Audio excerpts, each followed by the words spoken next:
Our little friend Oni, the dog, that rode on the mail trains, is going to come with us to our first stop in this room, which is the post office. In the post office, there were boxes like this, and they had names of towns on them, and other smaller boxes had names of individual people, where you could take the letter if you worked in the post office and see that it says Columbia, South Dakota, find the word Columbia and put it in that slot for it to go to that town. Now this one says Frederick, South Dakota, and on the back there is a picture of a family. This man's name is Victor Mackey, and he was born in 1890 in Finland, a country across the ocean in Europe. He came to the United States in 1907 and worked as a lumberjack with his brother in Wisconsin. And then he married this lady, Ida. They came to Frederick and started a farm. They had 6 children, and they farmed for many years.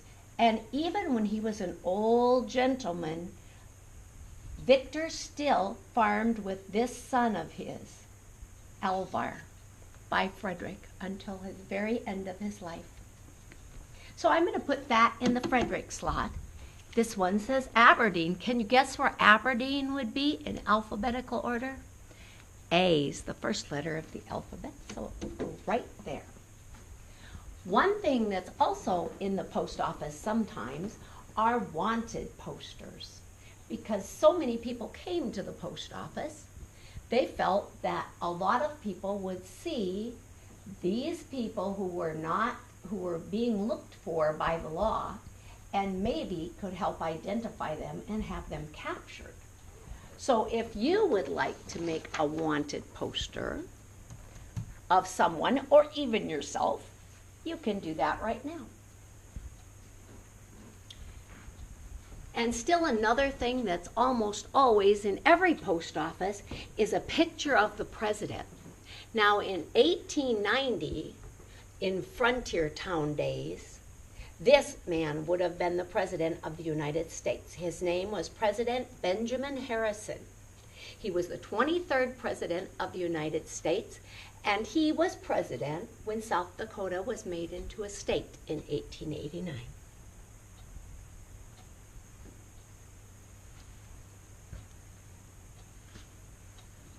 Now, if you worked in the post office, you'd probably wear an apron, something like this.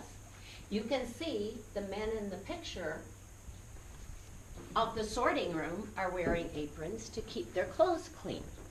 They have a lot of big canvas bags. What do you suppose they're doing with them? Well, they're taking packages and putting them in the right bag for the right town to be delivered to whoever owns the package.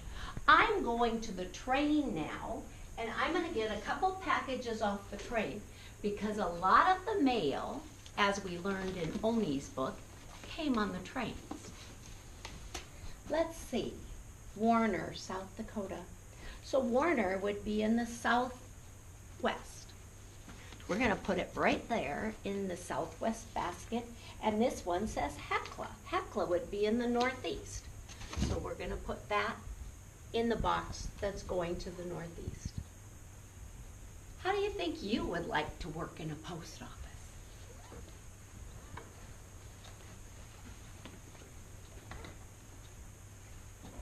Our very next business on Frontier Main Street is right here, and it's the theater. Now, in the days of Frontier Main Street, many little towns, even very small ones, had their own theater or opera house, as it was called. They didn't always do operas. Sometimes they did comedy shows or drama shows, or sometimes they did musicals. But they did things to entertain each other. Remember, there was no television in frontier times, no internet, and no movies. So if people wanted to see a play or hear singing, they'd have to entertain themselves. These are people from the community of Aberdeen that were making a play at the Gottschalk Opera House. And these are people who were dressed in costume to have a big comedy at the Columbia Opera House. Now, this beautiful costume and its veiled hat belonged to Juliet of Romeo and Juliet fame, the play by William Shakespeare, which was often performed.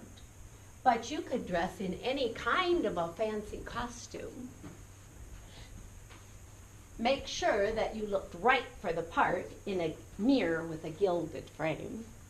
And then you could be part of the company of people that would go to the stage and perform the play or musical. In the days of Frontier Main Street, all the backdrops behind the stages were painted by hand. There weren't any big photographs or ways to do it digitally on the computer. This is the Claremont Opera House, and it had big curtains that would close when the play was about to start or end, and beautiful paintings to make you think that you were outside near the river. Most people in Frontier Main Street enjoy being entertained. That was one thing they missed, living where there were much fewer people than where they came from, in eastern United States or from Europe.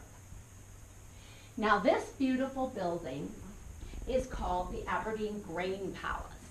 It was actually on Aberdeen's Main Street, and it was huge.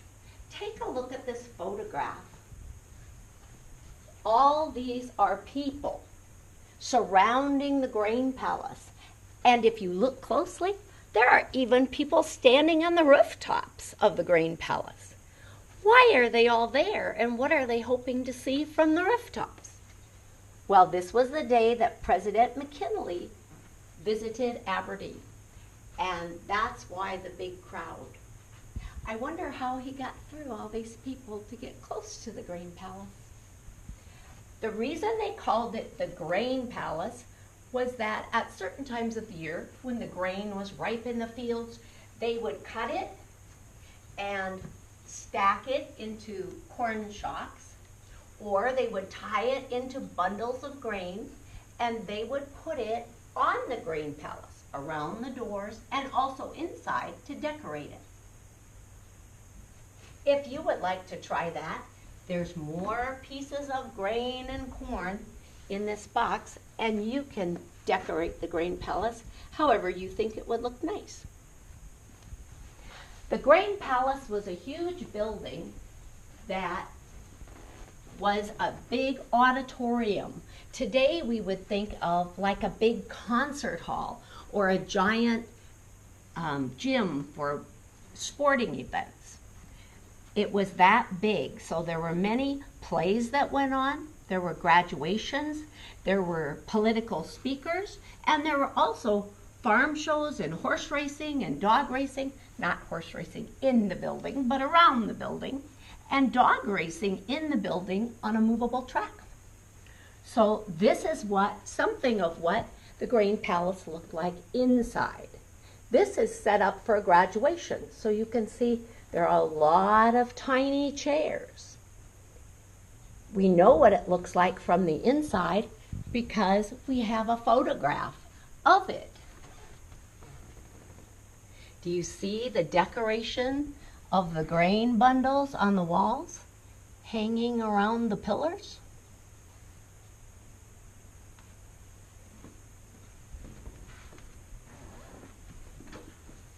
Our last stop is the train depot.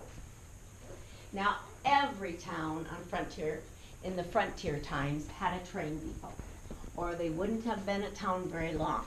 Can you imagine if your family could not make something or grow something, it would have to come on the train.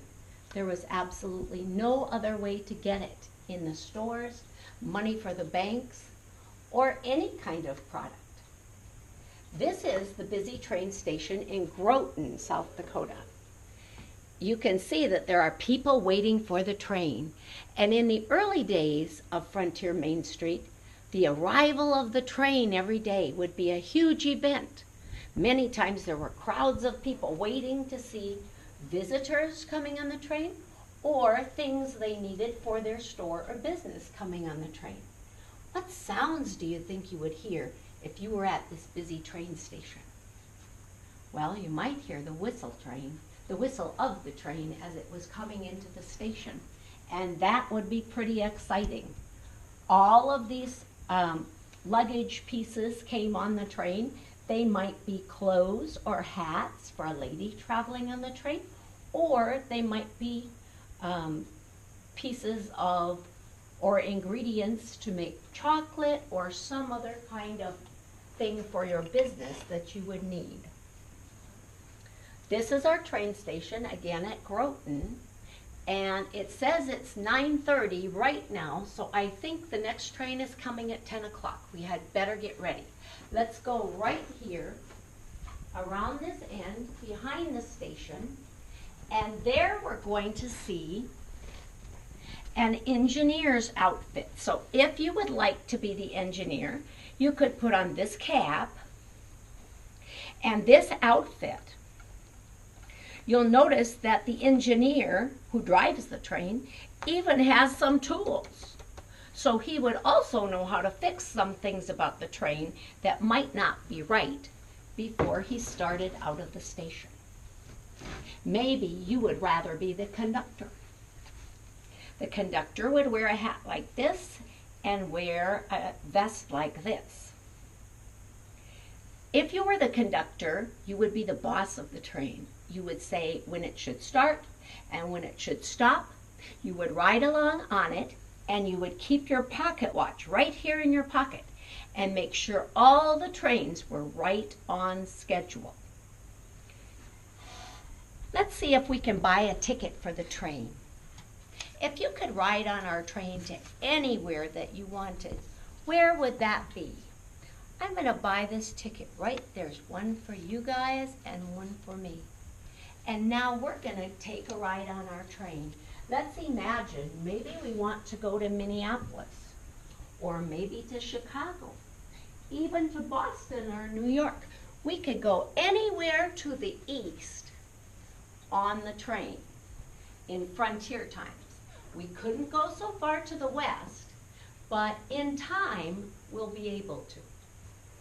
Once the train's connected to California, Washington and Oregon on the west coast, then we'll be able to ride the trains west as well. So let me take my ticket, give it for my ride, and I think Oni and I are going to travel to Boston. So I'm going to take my little puppy, climb on the train, and I am going to say, out of the way, we're going to Boston.